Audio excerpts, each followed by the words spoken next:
지금 국제사회는 조용한 폭풍 속에 있습니다. 세계 질서를 뒤흔들 새로운 흐름이 아시아의 작은 반도에서 시작되고 있기 때문입니다. 그 나라는 단 한 번도 세계의 중심에 서본 적이 없었습니다. 그러나 수천 년 동안 단 한 번도 지워진 적도 없었습니다.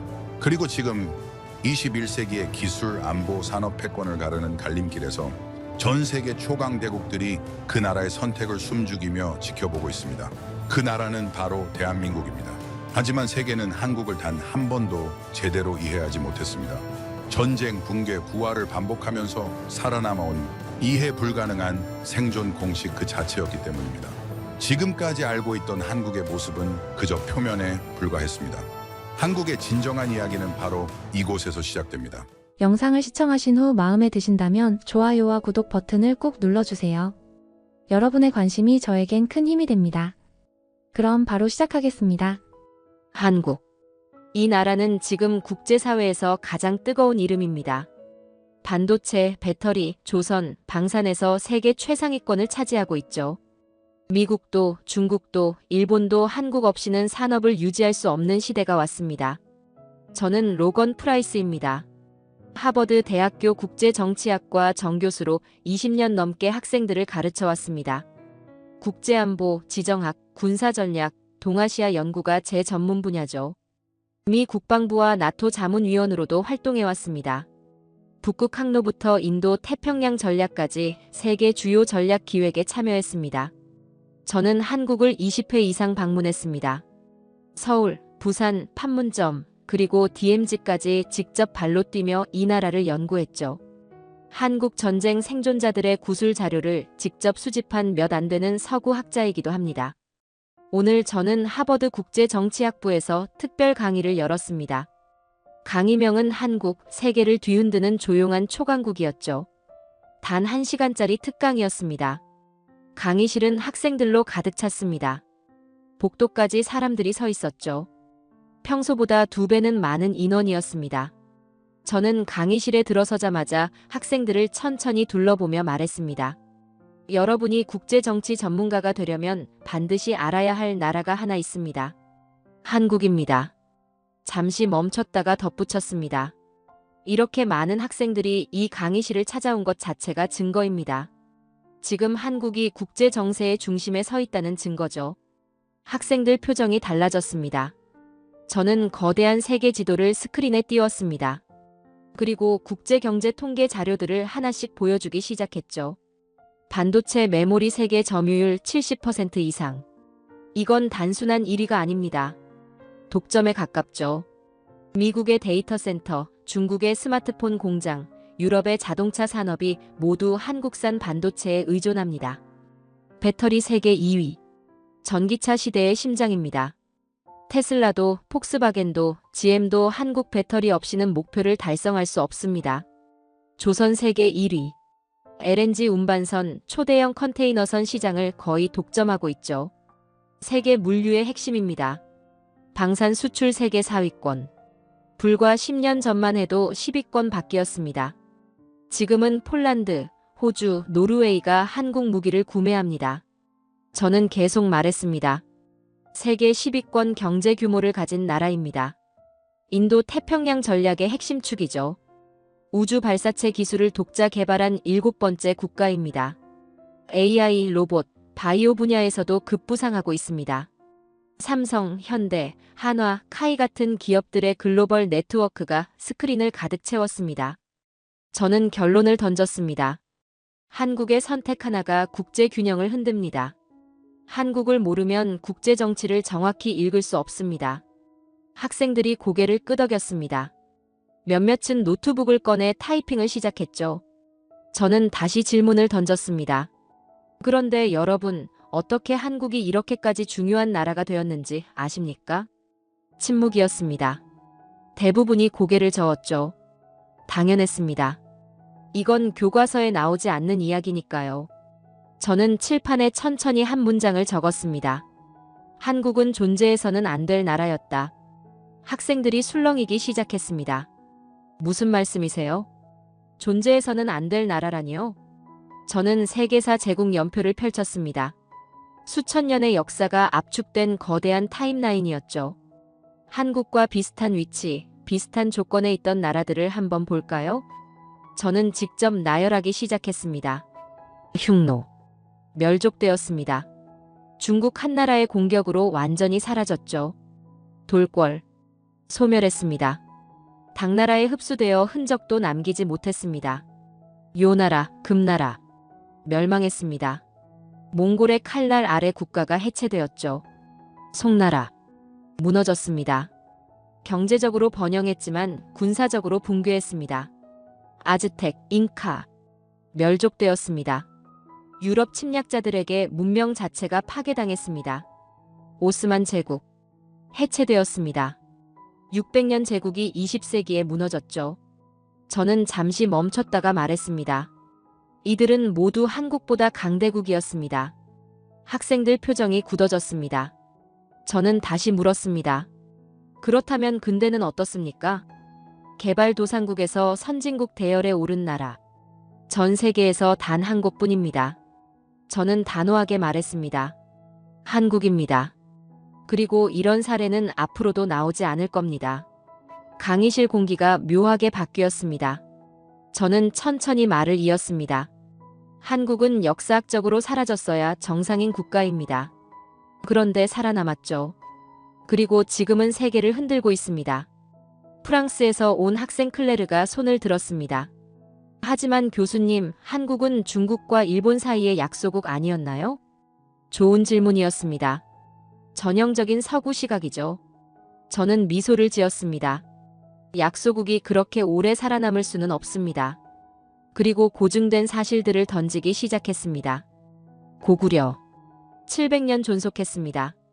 수나라, 당나라의 거듭된 침공을 막아냈죠. 고려. 몽골과 40년 항전했습니다.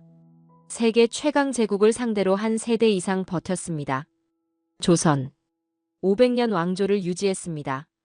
동아시아에서 가장 안정적인 통치 체제를 만들었죠. 대한민국. 한국 전쟁 폐허에서 선진국 등급까지 올라왔습니다. 인류 역사상 유례없는 속도였습니다. 저는 단호하게 말했습니다. 이건 약소국의 패턴이 아닙니다. 이건 끝까지 물고 늘어지는 민족의 패턴입니다.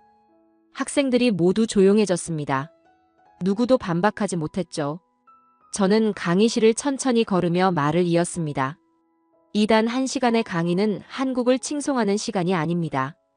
이건 앞으로 국제정치를 이해하기 위해 반드시 알아야 하는 한국의 생존 패턴을 배우는 시간입니다. 저는 칠판을 툭 쳤습니다. 한국은 조용한 아침의 나라가 아닙니다. 조용한 척하던 지독한 민족입니다. 한국의 본격적인 이야기는 고구려에서 시작됩니다. 학생들의 눈빛이 달라졌습니다. 이제 그들은 듣고 싶어 했죠. 저는 칠판에 크게 한 문장을 적었습니다. 한국은 침략만 당한 민족인가?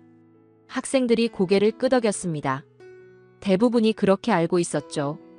저는 천천히 말했습니다. 여러분이 알고 있는 한국의 이미지는 아마도 이럴 겁니다.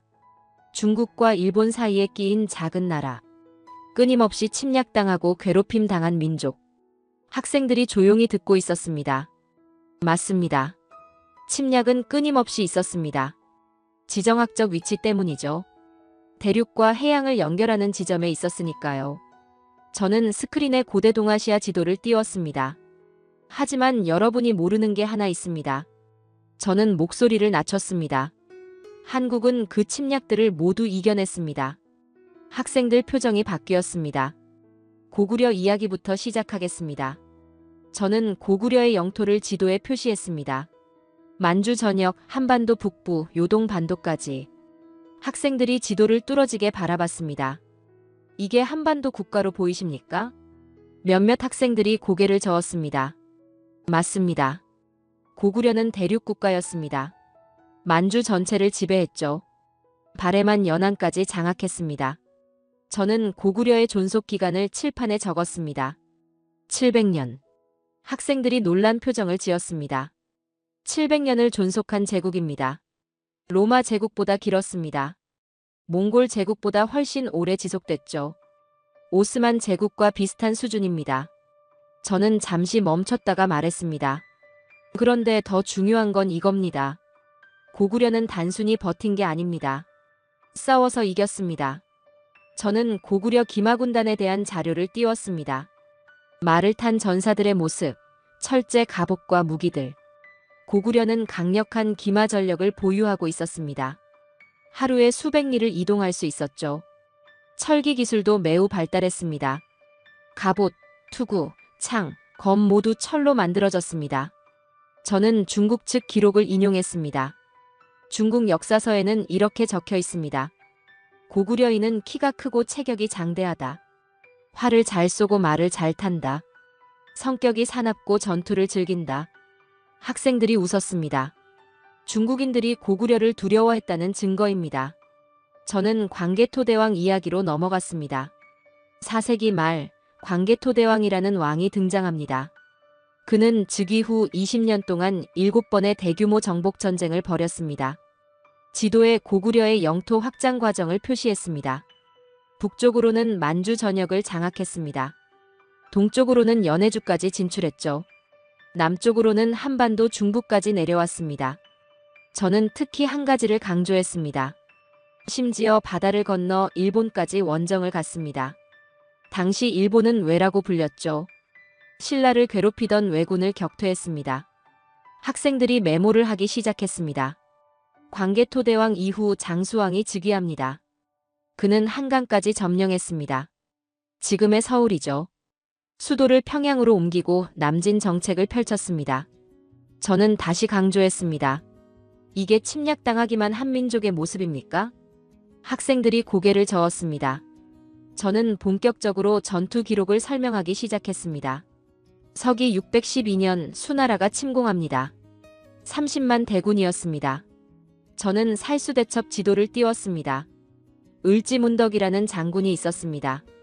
그는 후퇴 작전을 펼쳤죠.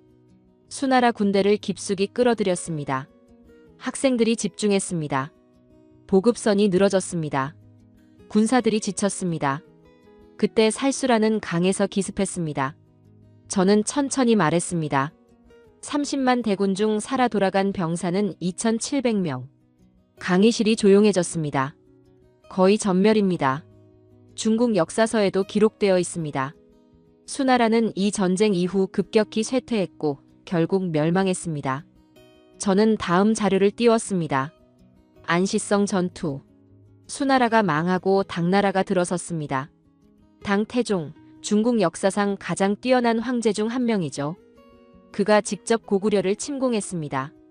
저는 안시성 사진을 보여주었습니다. 산 위에 세워진 작은 요새. 이 작은 성을 20만 대군으로 포위했습니다. 3개월 동안요. 학생들이 숨을 죽였습니다. 결과는 당나라의 참패였습니다. 저는 강조했습니다. 당태종은 이 전투에서 눈에 화살을 맞았습니다. 그는 패배를 인정하고 철수했죠. 영국 학생 리처드가 손을 들었습니다. 교수님, 당태종이 직접 부상을 입었다는 게 사실입니까? 저는 고개를 끄덕였습니다. 일부 역사학자들 사이에서는 논쟁이 있습니다. 하지만 당태종이 고구려 원정 이후 급격히 건강이 악화된 건 사실입니다. 그리고 얼마 지나지 않아 사망했죠. 저는 다시 지도를 가리켰습니다. 고구려는 700년 동안 이 영토를 지켰습니다. 수나라도 무너뜨리지 못했습니다. 당나라도 무너뜨리지 못했습니다. 프랑스 학생 클레르가 질문했습니다. 그렇다면 고구려는 왜 그렇게 강했습니까? 저는 미소를 지었습니다. 지형입니다. 산악과 평야가 섞인 지형이었죠. 평지에서는 기마군단으로 싸웠습니다. 산에서는 요새를 활용했습니다. 저는 계속 설명했습니다. 그리고 무엇보다 전투 의지가 강했습니다. 침략군이 오면 끝까지 싸웠죠. 항복이라는 단어가 없었습니다. 저는 칠판에 다시 적었습니다. 생존이 아니라 승리. 여러분이 아는 약소국의 이미지. 그건 절반의 진실일 뿐입니다. 저는 학생들을 둘러보며 말했습니다. 침략은 끊임없이 있었습니다. 수백 번, 수천 번. 셀 수조차 없을 만큼 많았습니다. 저는 목소리를 높였습니다. 하지만 한국은 그 침략들을 모두 이겨냈습니다. 고구려가 그 증거입니다. 고구려 이후에도 이 패턴은 계속됩니다. 다음은 고려 왕조입니다. 이 왕조가 상대한 적은 더 무서웠죠.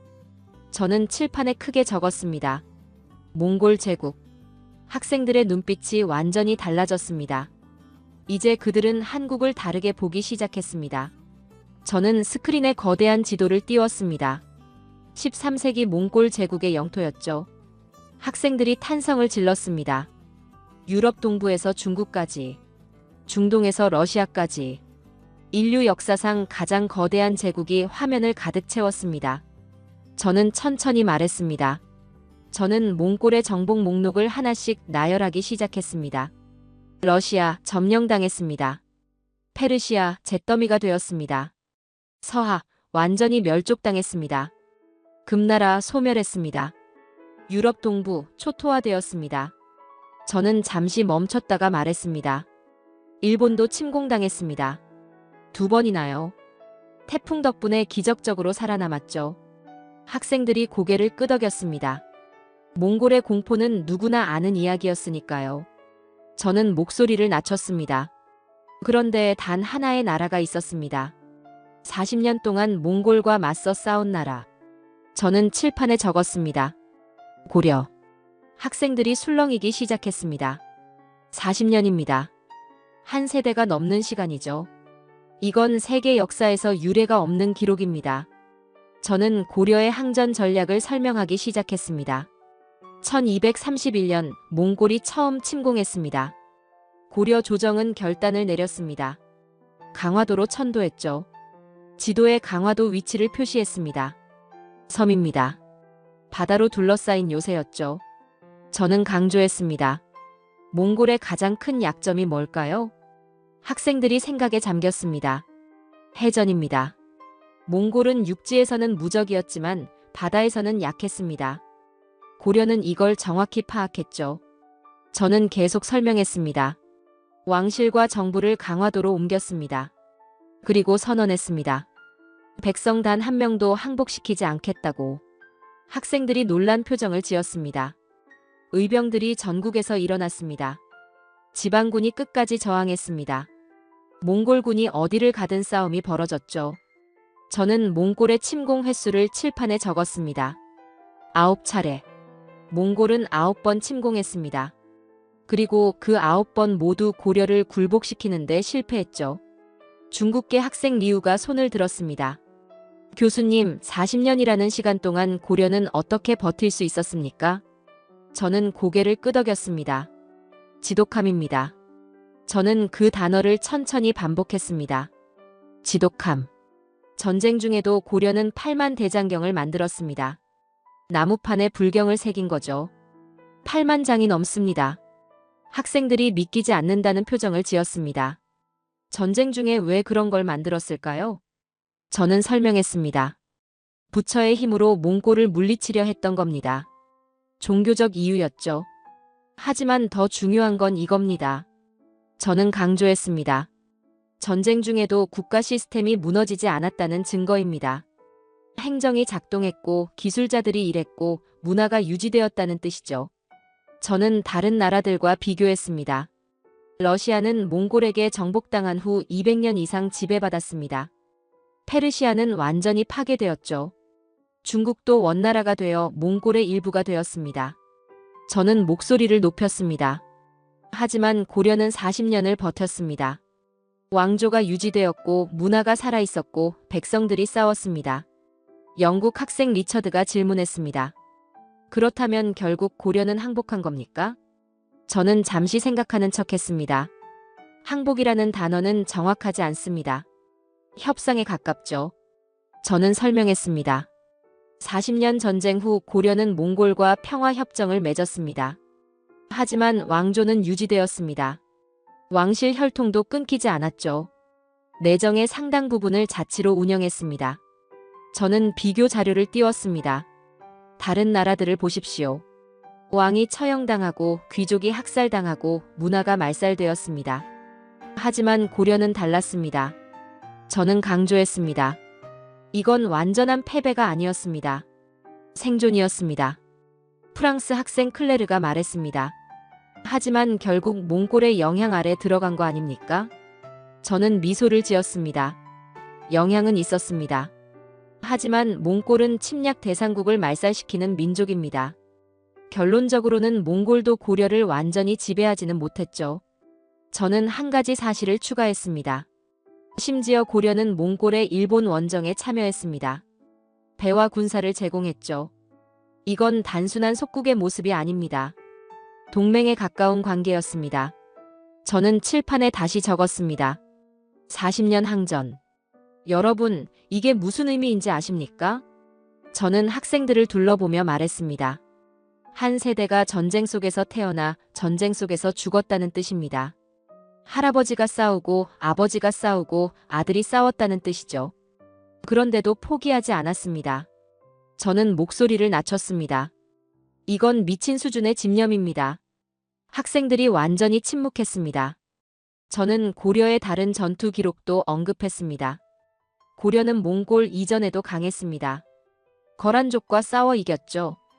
여진족도 격퇴했습니다. 저는 한 장군의 이름을 언급했습니다. 강감찬이라는 장군이 있었습니다. 거란 10만 대군을 상대로 대승을 거뒀죠.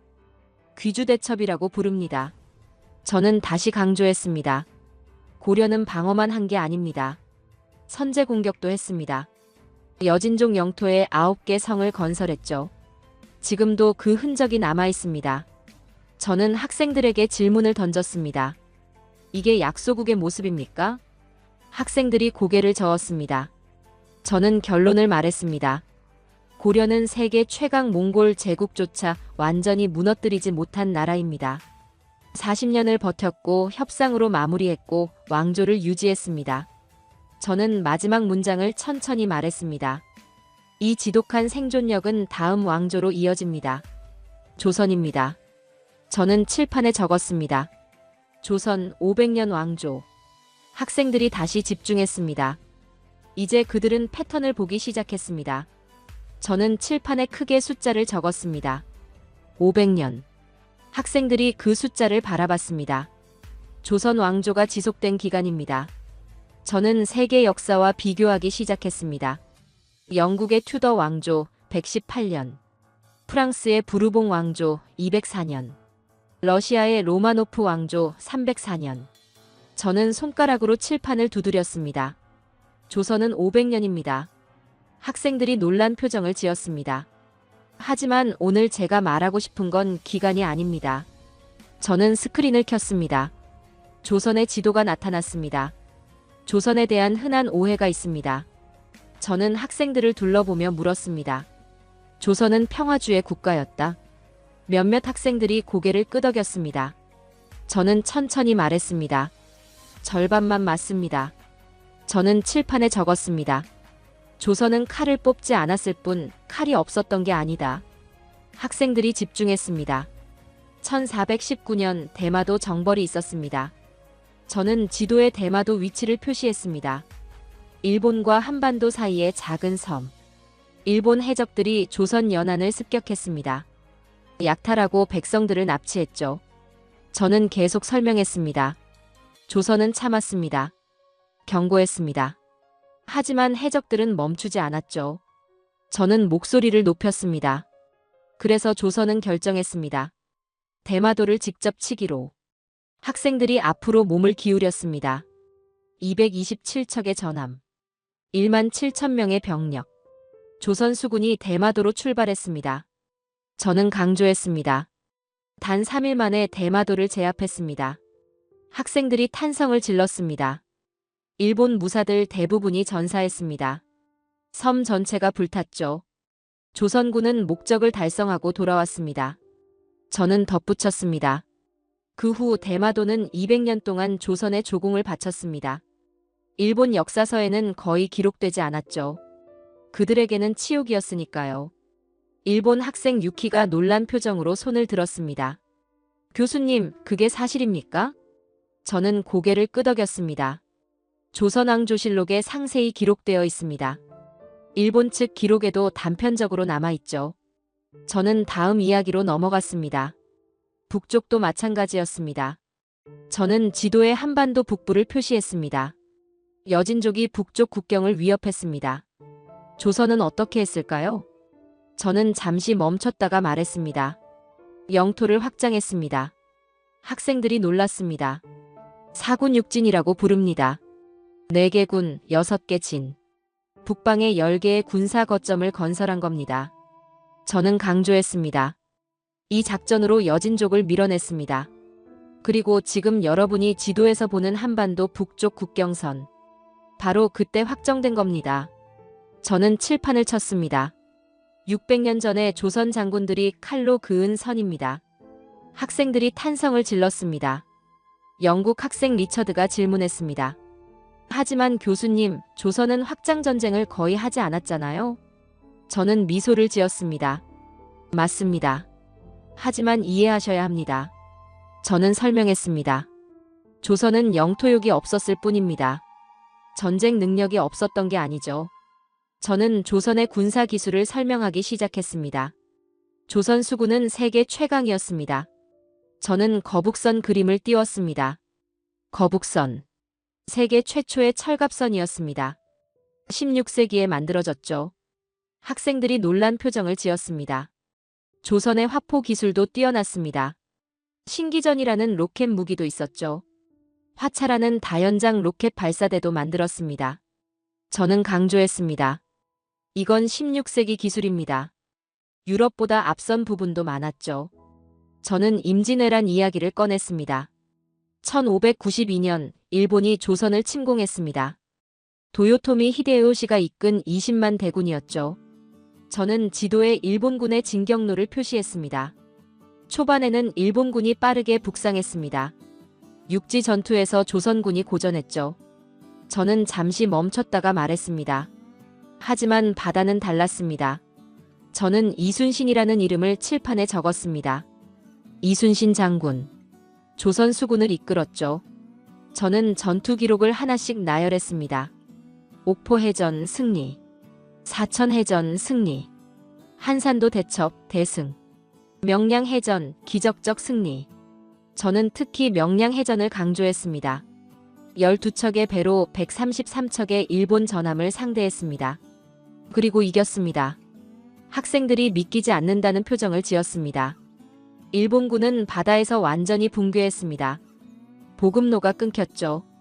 육지에서 고립된 일본군은 결국 철수할 수밖에 없었습니다. 저는 결론을 말했습니다. 조선은 7년 전쟁 끝에 일본을 몰아냈습니다. 저는 학생들을 둘러보며 말했습니다. 전쟁이 필요하면 끝까지 싸웠습니다. 필요 없으면 칼을 집에 넣어뒀죠. 그게 조선입니다. 저는 칠판에 다시 적었습니다. 능력은 있었다. 선택하지 않았을 뿐. 저는 마지막 문장을 천천히 말했습니다. 이 군사 기술과 전투 정신은 현대로 이어집니다. 한국 전쟁, 그리고 지금의 방산 강국까지.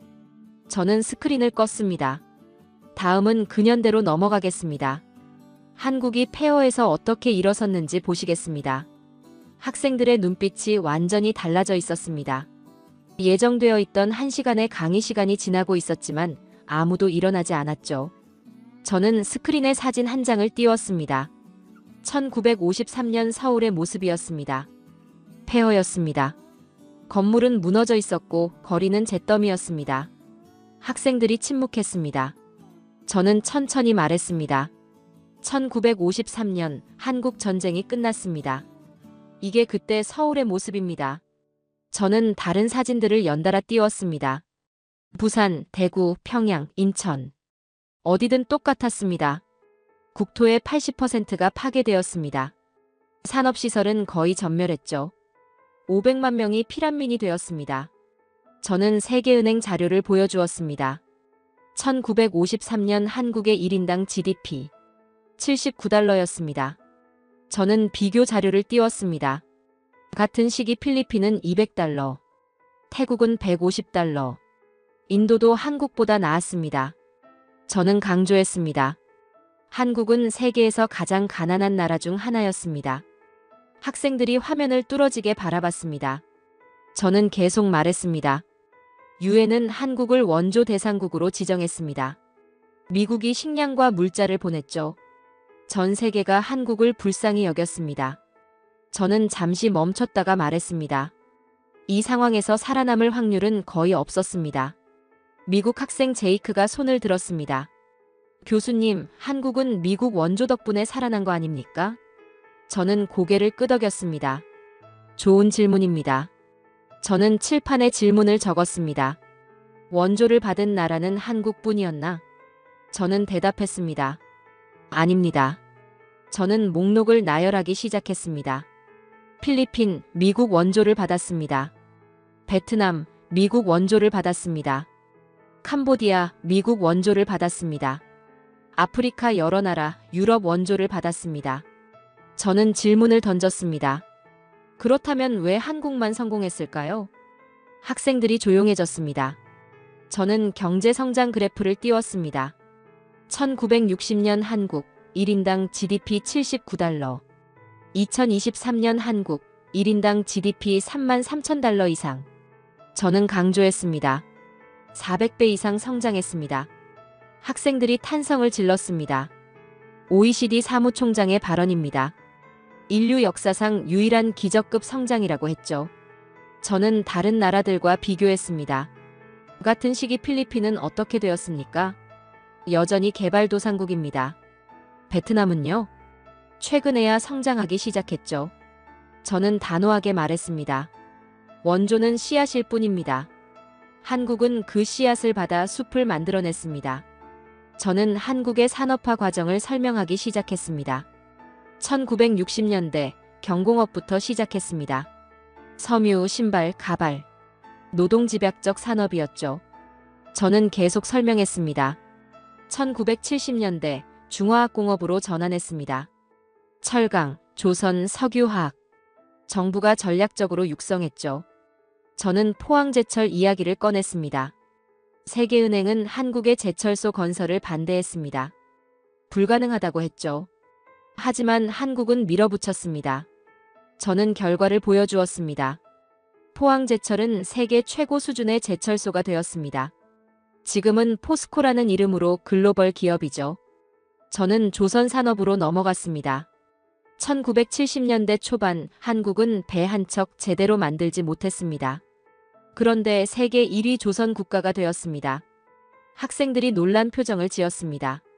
지금은 어떻습니까? LNG 운반선 시장의 90% 이상을 한국이 장악하고 있습니다. 초대형 컨테이너선도 마찬가지죠. 저는 반도체 이야기를 시작했습니다.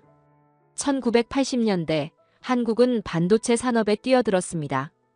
일본이 이미 시장을 장악하고 있었죠. 미국 기업들도 강력했습니다. 저는 강조했습니다. 모두가 불가능하다고 했습니다. 하지만 한국은 또 밀어붙였죠. 저는 결과를 보여주었습니다. 지금 한국은 메모리 반도체 세계 점유율 70% 이상입니다. 삼성과 SK 하이닉스. 이 두 회사가 세계 시장을 지배하고 있죠. 저는 배터리 산업도 언급했습니다. 전기차 배터리 세계 2위. LG에너지솔루션, 삼성 SDI. 테슬라도 한국 배터리를 씁니다. 저는 한국의 군사력도 설명했습니다. 베트남 전쟁에 한국군이 파병되었습니다. 미군 다음으로 많은 병력을 보냈죠. 전투력은 최상급이었습니다. 저는 현대 사례도 들었습니다. 2011년 소말리아 아덴만. 한국 화물선이 해적에게 납치되었습니다. 한국 해군 특수부대가 투입되었죠. 저는 작전 결과를 말했습니다. 인질 전원 구출. 해적 전원 사살 또는 생포. 단 한 명의 인질도 죽지 않았습니다.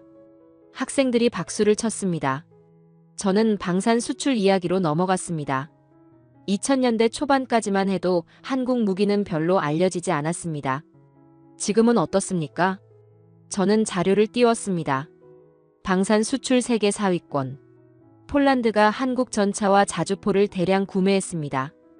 호주가 한국 자주포를 도입했죠. 노르웨이도 한국 전투기를 샀습니다. 저는 KF-21 전투기 사진을 보여주었습니다. 한국형 전투기. 4.5세대 스텔스 전투기입니다. 세계에서 네 번째로 자체 개발에 성공했죠. 저는 누리호 발사 영상을 재생했습니다. 한국의 우주 발사체가 하늘로 솟아오르는 장면. 한국은 독자 우주 발사체 개발에 성공했습니다. 세계에서 7번째입니다. 학생들이 감탄했습니다. 저는 마지막 비교를 했습니다. 600년 전 조선은 신기전을 만들었습니다. 로켓 무기였죠. 지금 한국은 우주 로켓을 만듭니다. 저는 강조했습니다. 이건 우연이 아닙니다. 기술에 대한 집착, 전투력에 대한 집념, 생존에 대한 본능. 저는 칠판에 적었습니다. 폐허에서 기적으로. 저는 학생들을 둘러보며 말했습니다. 한국은 죽어야 했던 나라였습니다. 하지만 살아남았고 일어났고 이제는 세계를 흔들고 있습니다. 저는 마지막 문장을 말했습니다. 이 생존 DNA는 미래 기술로 이어지고 있습니다. 미래. 학생들이 집중했습니다. 저는 천천히 말했습니다. 과거의 전투력은 현대에서 무엇이 됩니까? 저는 대답했습니다. 기술력입니다. 저는 세계 산업 지도를 띄웠습니다. 한국이 장악하고 있는 분야들이 붉은색으로 표시되었죠.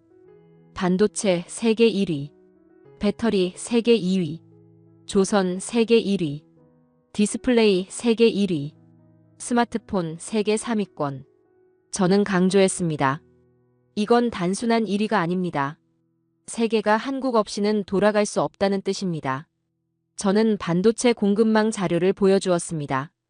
미국의 데이터 센터, 중국의 스마트폰 공장, 유럽의 자동차 산업, 모두 한국 반도체에 의존합니다. 저는 최근 사례를 들었습니다. 2021년 삼성 반도체 공장에서 정전 사고가 있었습니다. 단 몇 분이었죠. 전 세계 반도체 가격이 요동쳤습니다. 학생들이 놀란 표정을 지었습니다. 한국이 멈추면 세계가 멈춥니다. 저는 배터리 산업으로 넘어갔습니다. 전기차 시대가 오고 있습니다. 그 심장이 뭡니까? 배터리입니다. 저는 자료를 보여주었습니다. 테슬라 한국 배터리를 씁니다. 폭스바겐 한국 배터리를 씁니다. GM, 포드, 현대, 기아 모두 마찬가지죠. 저는 강조했습니다. 전기차 혁명의 핵심이 한국 손에 있습니다. 저는 방산 기술로 넘어갔습니다. K2 전차. 세계 최고 수준의 성능입니다. 폴란드가 1000대 이상 구매했죠. 저는 K9 자주포 사진을 띄웠습니다. 세계에서 가장 많이 팔린 자주포입니다. 폴란드, 호주, 노르웨이, 이집트, 인도. 전 세계가 구매하고 있습니다. 저는 KF-21 전투기를 다시 언급했습니다. 4.5세대 전투기를 자체 개발한 나라. 미국, 러시아, 중국 다음입니다. 유럽도 공동 개발이었죠. 한국은 단독으로 해냈습니다. 학생들이 박수를 쳤습니다. 세계에서 7번째로 우주클럽에도 가입했죠. 저는 다음 계획도 언급했습니다. 2032년 한국은 달 착륙을 계획하고 있습니다. 독자 기술로요. 영국 학생 리처드가 손을 들었습니다. 교수님, 하지만 한국은 인구도 적고 자원도 없지 않습니까? 장기적으로 초강대국이 되기는 어렵지 않습니까? 저는 미소를 지었습니다. 좋은 질문입니다. 저는 칠판에 적었습니다. 초강대국의 조건은 무엇인가? 저는 대답했습니다. 영토도 아니고 자원도 아닙니다. 혁신 능력입니다. 저는 데이터를 띄웠습니다. OECD 국가 중 가장 빠른 기술 적응률, 세계 최고 교육 수준, 세계 1위 스템 인재 비율, 세계 1위 특허 경쟁력. 저는 계속 나열했습니다. 인터넷 속도 세계 1위, 5G 세계 최초 상용화, 반도체 기술 세계 최고 수준. 저는 강조했습니다. 인구 5천만으로 일본을 기술력에서 압도하고 있습니다. 일본 인구는 1억 2천만입니다. 학생들이 놀란 표정을 지었습니다. 저는 AI와 로봇 기술도 언급했습니다. 한국은 AI 연구에 막대한 투자를 하고 있습니다. 삼성, LG, 네이버, 카카오 모두 AI 기술 개발에 뛰어들었죠. 저는 로봇 산업 자료를 보여주었습니다. 산업용 로봇 밀도 세계 1위. 인간형 로봇 개발도 진행 중입니다. 저는 바이오 산업도 언급했습니다. 코로나19 때 한국의 진단 키트가 세계로 수출되었습니다. 백신 개발도 진행 중이죠. 셀트리온, 삼성바이오로직스. 세계적 바이오 기업들입니다. 저는 원전 기술을 설명했습니다. 한국형 원전 APR1400. 세계 최고 수준의 안정성입니다. UAE가 선택했죠. 사우디아라비아도 관심을 보이고 있습니다. 저는 학생들에게 질문을 던졌습니다. 왜 한국이 이렇게 기술에 강할까요? 저는 대답했습니다. 생존 본능입니다. 저는 설명했습니다.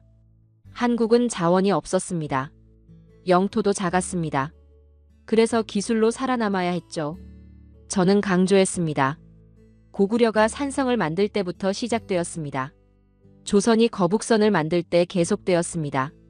지금은 반도체와 로켓으로 이어지고 있습니다. 저는 21세기 상황을 설명했습니다. 지금은 위기의 시대입니다. 기후변화, 신냉전, AI 전쟁, 에너지 전환, 반도체 패권. 저는 목소리를 높였습니다. 이런 시대에는 누가 살아남습니까? 절대 포기하지 않는 민족이 살아남습니다. 저는 칠판을 쳤습니다. 한국은 이미 그 전쟁의 최전선에 서 있습니다. 중국계 학생 리우가 질문했습니다. 하지만 교수님, 중국도 기술 강국 아닙니까? 저는 고개를 끄덕였습니다. 맞습니다. 하지만 차이가 있습니다. 중국은 규모로 승부합니다. 한국은 품질로 승부하죠. 중국은 따라잡고 있습니다. 하지만 한국은 계속 앞서 나가고 있습니다. 저는 반도체 미세 공정 자료를 띄웠습니다. 3나노 공정. 삼성과 TSMC만 가능합니다. 중국은 아직 7나노 수준입니다. 저는 마지막 결론을 말했습니다. 한국은 위기 때 가장 강했습니다. 고구려 때도 고려 때도 조선 때도 한국 전쟁 때도 그랬죠. 21세기는 위기의 시대입니다. 그리고 한국은 이 시대에 가장 적합한 민족입니다. 저는 칠판에 적었습니다. 위기가 한국을 만든다. 저는 마지막 문장을 말했습니다. 지금부터는 한국이 국제 정치에서 어떤 위치에 있는지 보겠습니다. 한국은 더 이상 지역 국가가 아닙니다. 학생들의 눈빛이 완전히 달라져 있었습니다. 저는 칠판에 원을 하나 그렸습니다. 그리고 중심에 단어 하나를 적었습니다. 한국. 학생들이 그 원을 바라봤습니다. 저는 천천히 말했습니다. 현대 국제 정치는 세 가지 축으로 움직입니다. 저는 칠판에 적기 시작했습니다.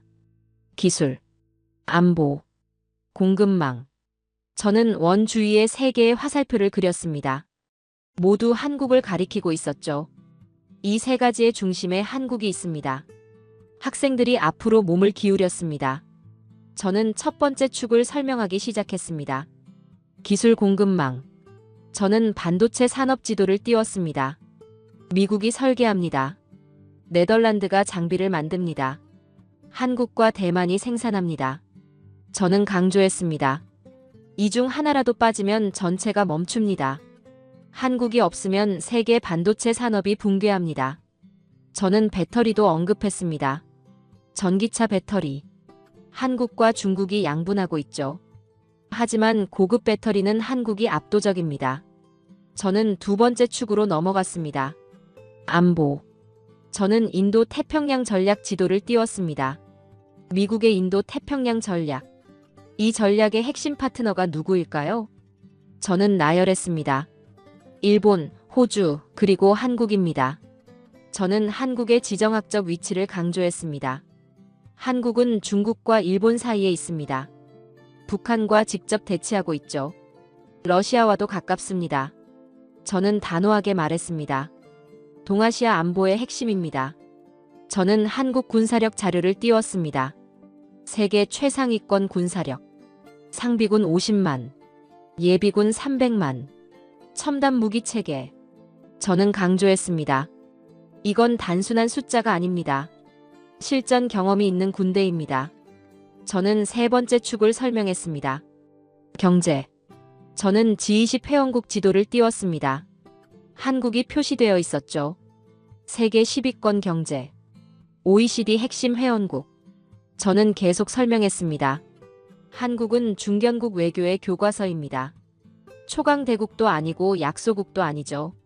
하지만 영향력은 중견국이라고 볼 수 없을 정도로 막강합니다. 프랑스 학생 클레르가 질문했습니다. 교수님, 한국은 미국과 중국 사이에서 어떻게 균형을 잡습니까? 저는 고개를 끄덕였습니다. 핵심 질문입니다. 저는 설명을 시작했습니다. 한국은 미국의 동맹국입니다. 주한미군이 주둔하고 있죠. 하지만 중국은 한국의 최대 교역국입니다. 저는 자료를 띄웠습니다.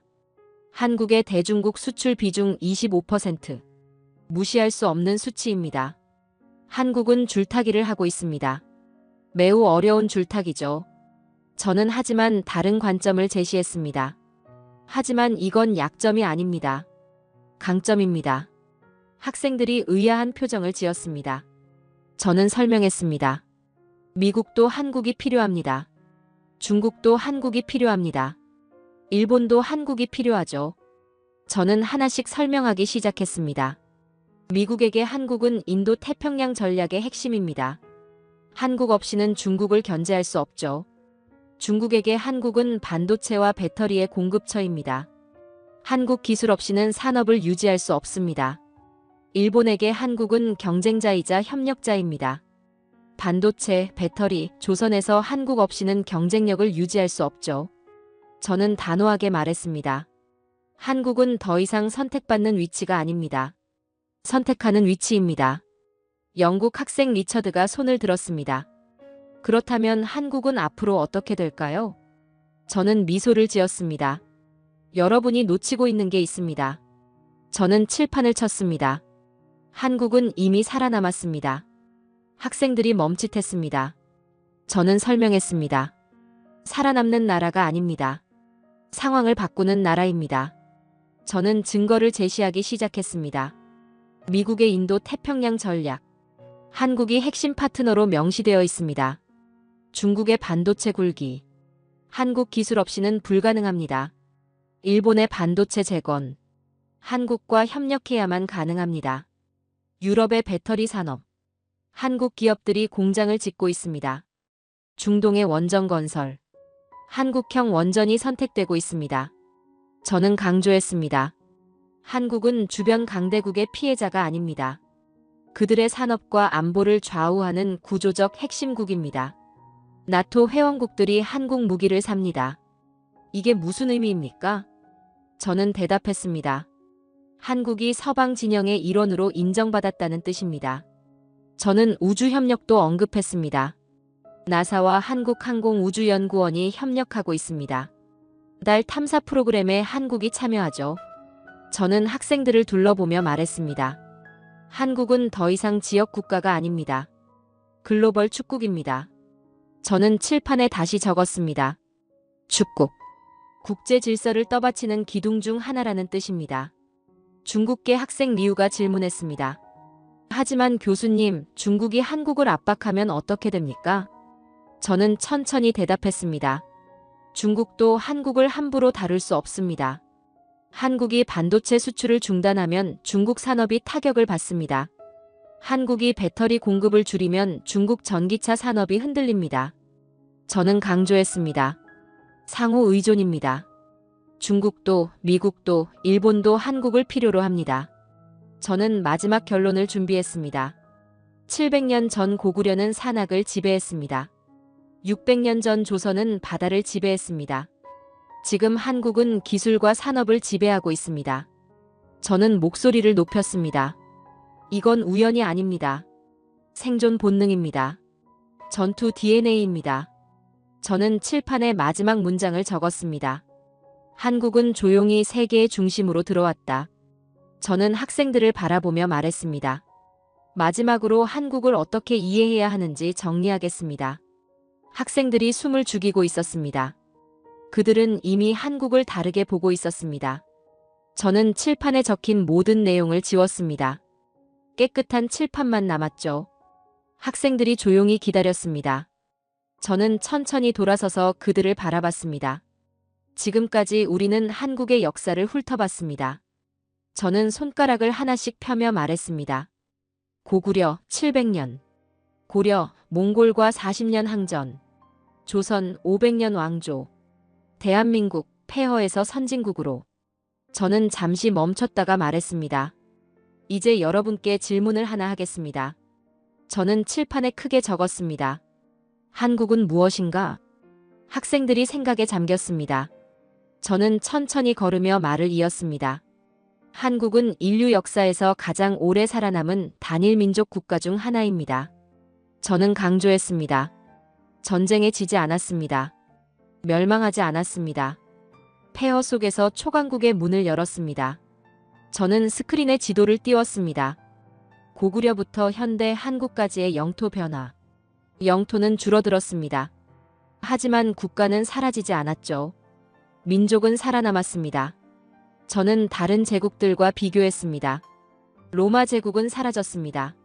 몽골 제국도 흔적만 남았죠. 오스만 제국도 해체되었습니다. 저는 목소리를 높였습니다. 하지만 한국은 여전히 존재합니다. 프랑스 학생 클레르가 질문했습니다. 교수님, 그렇다면 한국이 특별한 이유가 무엇입니까? 저는 미소를 지었습니다. 바로 그 질문입니다. 저는 칠판에 적었습니다. 생존 방식. 저는 설명을 시작했습니다. 한국의 생존 방식은 논리로 설명되지 않습니다. 학생들이 의아한 표정을 지었습니다. 저는 계속 말했습니다. 지정학적으로 한국은 존재해서는 안 되는 위치에 있었습니다. 중국과 일본 사이, 대륙과 해양의 충돌 지점, 끊임없는 침략의 통로. 저는 강조했습니다. 논리적으로 분석하면 한국은 살아남을 수 없었습니다. 저는 잠시 멈췄다가 말했습니다. 하지만 살아남았습니다. 저는 이유를 설명하기 시작했습니다. 첫째, 지형. 저는 지도를 가리켰습니다. 산악이 70%입니다. 삼면이 바다로 둘러싸여 있죠. 방어하기 좋고 정복하기 어렵습니다. 저는 계속 설명했습니다. 둘째, 집념. 저는 강조했습니다. 한국인은 절대 포기하지 않았습니다. 고구려는 700년을 버텼습니다. 고려는 40년을 싸웠습니다. 조선은 500년을 유지했습니다. 저는 목소리를 낮췄습니다. 셋째, 적응력. 저는 예를 들었습니다. 고려는 몽골과 싸울 수 없다고 판단하자 강화도로 들어갔습니다. 조선은 평화가 필요할 때는 칼을 넣어뒀습니다. 대한민국은 기술로 살아남는 길을 택했습니다. 저는 강조했습니다. 상황에 따라 전략을 바꿨습니다.